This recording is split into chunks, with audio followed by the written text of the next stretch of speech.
Welcome to our video on diabetic ketoacidosis. Diabetic ketoacidosis, or DKA for short, is one of the most important complications and the most high-yield, life-threatening states that a diabetic patient may present with. We'll be referring to this as DKA for the rest of the lecture. Let's begin. For this condition, we'll discuss definition, pathophysiology, clinical features, diagnosis, and management. Here's an algorithm that simplifies the general diagnostic and management protocol of these complications. We'll come back to it after discussing details. For now, just keep in mind that when we have a low blood glucose, it's obviously hypoglycemia. But when we see a high blood glucose, that's when we should think about diabetic ketoacidosis, or hyperosmolar hyperglycemic state.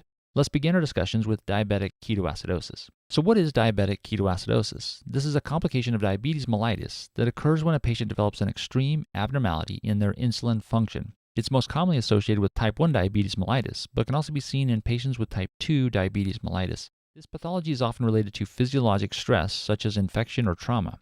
In these times of stress, the release of counter-regulatory hormones oppose the function of whatever little insulin the patient can make, and they become severely insulin deficient. This can also happen if they're on insulin therapy and miss their dose. Now let's take a look at how insulin deficiency can lead to ketoacidosis. Recall that insulin is an anabolic hormone that promotes synthesis over breakdown.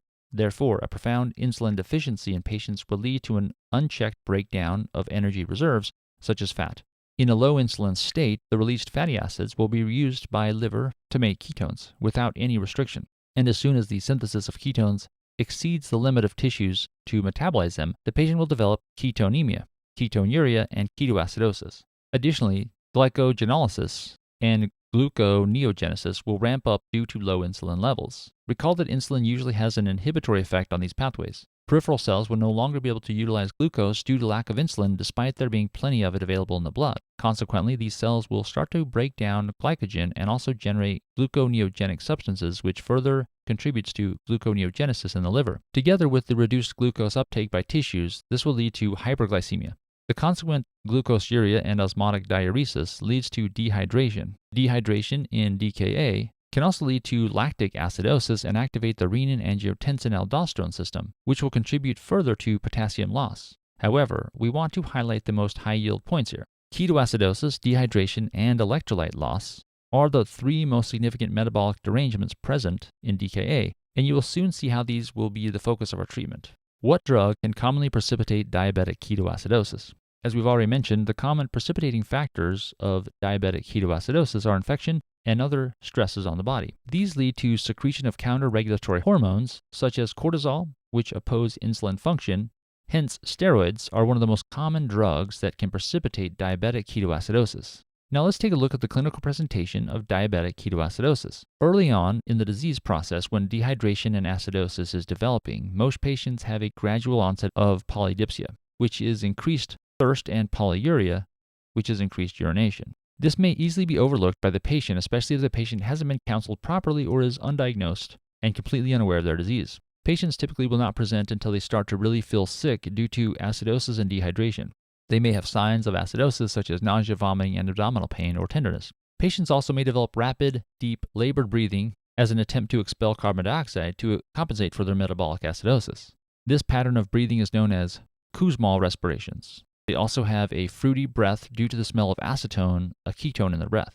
The patient may also demonstrate other signs of dehydration, such as tachycardia, dizziness, orthostatic hypotension, dry skin and mucosa, or reduced skin turgor and sweating. Eventually, the acidosis and dehydration can lead to altered mental status. The patient may feel drowsy and confused and can even go into frank coma. In severe cases, DKA can lead to death if the condition isn't treated and the dehydration and acidosis becomes very severe. To discuss the specific labs, let's come back to this algorithm. Here are the specific lab values, which help us reach the diagnosis of diabetic ketoacidosis. These should be easy to understand if you know the pathophysiology. Recall that these patients are hyperglycemic and ketoacidotic, so we expect to see an elevated serum glucose, generally more than 250, a reduced pH less than 7.3, and a reduced bicarbonate less than 18. An elevated anion gap also occurs because the keto acids are unmeasured anions. Finally, the serum and urine will be positive for ketones.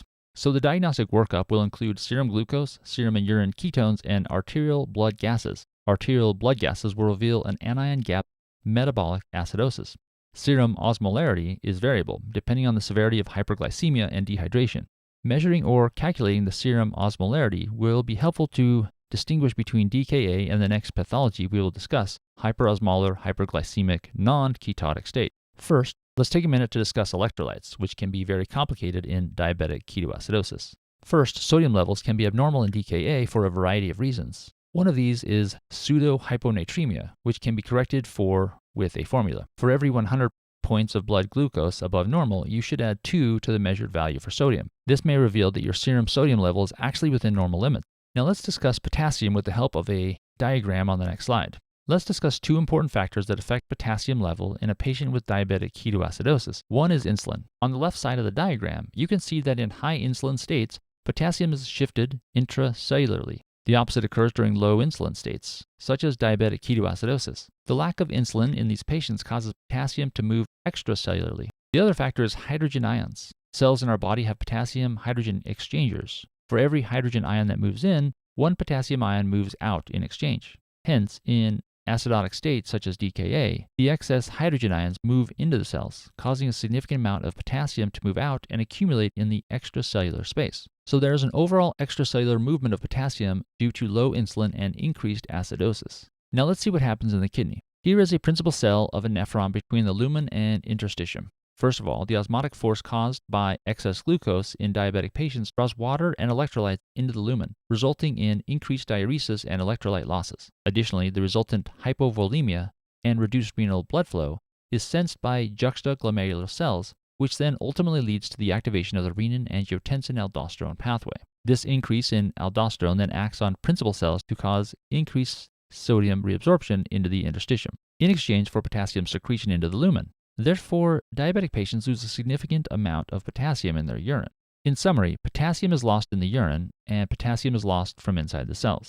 The net result is a total body potassium depletion. However, if the potassium loss in urine is slower than the potassium loss from the cells, there may be a transient accumulation of potassium in the extracellular space, which will show as normal or elevated potassium levels on an electrolyte panel. Now, when insulin is administered to these DKA patients, the increased insulin level and the resolution of acidosis leads to the movement of potassium back into its typical intracellular location. This leads to a dramatic drop in serum potassium level, which can have fatal consequences. We have reviewed a lot of information in the past 2 slides that is extremely high yield for step 2. Take a minute to pause the video and review, making sure you understand the pathophysiology here. The patient's BUN and creatinine should be evaluated alongside their electrolytes to confirm adequate renal function. Patients in DKA may have a pre-renal azotemia present on these labs with a BUN to creatinine ratio greater than 20, secondary to their dehydration. Finally, the diagnostic workup must include search for an infection that may have triggered the DKA, which can occur despite an absence of fever. A CBC, chest X-ray, and cultures may be helpful for this. For the treatment of DKA, remember the 3 major metabolic derangements that are taking place: ketoacidosis, dehydration, and electrolytes. Our management will focus on correcting these 3 abnormalities. We need insulin to resolve ketoacidosis, fluids to resolve the dehydration, and careful electrolyte monitoring and replacement if needed, especially for potassium, magnesium, and phosphorus. Note that before infusing insulin, we must make sure potassium is at least above 3.3. This is because insulin will shift potassium into cells, decreasing the serum potassium levels. To ensure the insulin infusion does not cause hypokalemia, you need to ensure the potassium level is 3.3 or higher. If the patient's potassium level is not greater than 3.3, you should give potassium supplementation first and then start the insulin infusion. Even after safely starting insulin infusion, you should anticipate the serum potassium to decrease. So 1 to 2 hours after starting insulin, we generally add potassium and continue to monitor the level throughout the treatment. Note that our major reason behind insulin infusion is the correction of ketoacidosis. Hence, we continue infusing insulin until the anion gap is corrected, which would indicate elimination of all the acid, not until the glucose is corrected. Despite normalization of glucose, this continued insulin infusion has the potential to cause hypoglycemia. To avoid hypoglycemia, we add dextrose to the patient's IV fluids as soon as the glucose comes down to 200. Lastly, a very important part of the treatment protocol is to treat the precipitating factor. As we've already discussed, many times DKA is precipitated because of some illness or drugs like steroids, which release stress hormones like cortisol and epinephrine. Therefore, to achieve better insulin function, we try our best to eliminate this stress from the body, like by treating the infection with antibiotics. Let's take a look at the algorithm again. Here you can see a summary of the management of diabetic ketoacidosis, which again consists of IV insulin, IV fluid, replacement of electrolytes, and treatment of the precipitating factor. A 14-year-old female presented to the emergency unit with complaints of abdominal pain, lethargy, dizziness, and rapid, deep breathing for 6 hours. She reports having increased urination since she had a sore throat 3 days ago. On examination, her temperature is 37.6 degrees Celsius, pulse is 120, blood pressure while lying is 110/70, and when standing is 90/60, and respirations are 25. Physical exam shows dry mucous membranes, a tender abdomen with guarding and rigidity, and a fruity smell to her breath. Lab results show glucose of 400, pH of 7.1, bicarbonate of 12, sodium of 129, potassium of 3.2, and chloride of 96. Serum and urine ketones positive. The patient was started on regular insulin and IV normal saline. In a few minutes, the patient developed severe bradycardia and collapsed. What could have prevented this? A. Ultra short-acting insulin, B. Colloid infusion, C. Potassium infusion, or D. Sodium infusion. Alright, so here we have a 14-year-old adolescent who's complaining of abdominal pain, lethargy, dizziness, and rapid, deep breathing for 6 hours. So it's an acute onset. What really gives us a clue to the underlying pathology here is this short history of increased urination since she had a sore throat 3 days ago. This history of polyuria, especially coupled to her Kussmaul or deep rapid respirations and abdominal pain, should make you think about diabetic ketoacidosis even before examination, which has been likely precipitated by this infection. Notice this girl is not known to be a diabetic patient just yet, but you should still be thinking about DKA because it's often the first presentation of this disease. Therefore, we keep this as our differential in all adolescents who present this way with abdominal pain, polyuria, polydipsia, and rapid deep breathing. On examination, her temperature is normal. She is tachycardic with orthostatic hypotension and also tachypneic with a respiratory rate of 25 breaths per minute. This rapid pulse and hypotension and dry mucous membranes indicate dehydration. The rapid deep breaths and her abdominal tenderness with guarding and rigidity indicate acidosis. The fruity breath further supports DKA, which we can then confirm via labs. Her labs show a glucose of 400, pH of 7.1, and bicarbonate of 12, which confirms hyperglycemia and metabolic acidosis.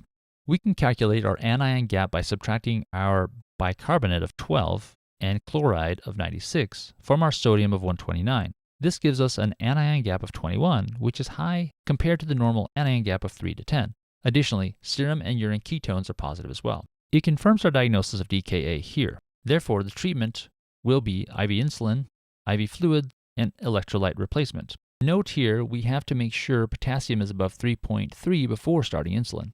In this case, the patient was started on regular insulin and IV normal saline without first replacing potassium. The potassium is already very low in this patient, and further intracellular shifting of potassium due to insulin resulted in severe hypokalemia. This is the most likely cause behind this patient's rapid cardiovascular collapse. So the correct answer is option C. Potassium infusion before insulin administration would have prevented this complication. Now let's discuss why the other answer options are wrong. Ultra short-acting insulin or rapid-acting insulin would have done a similar job as the regular insulin administered in this patient, causing hypokalemia.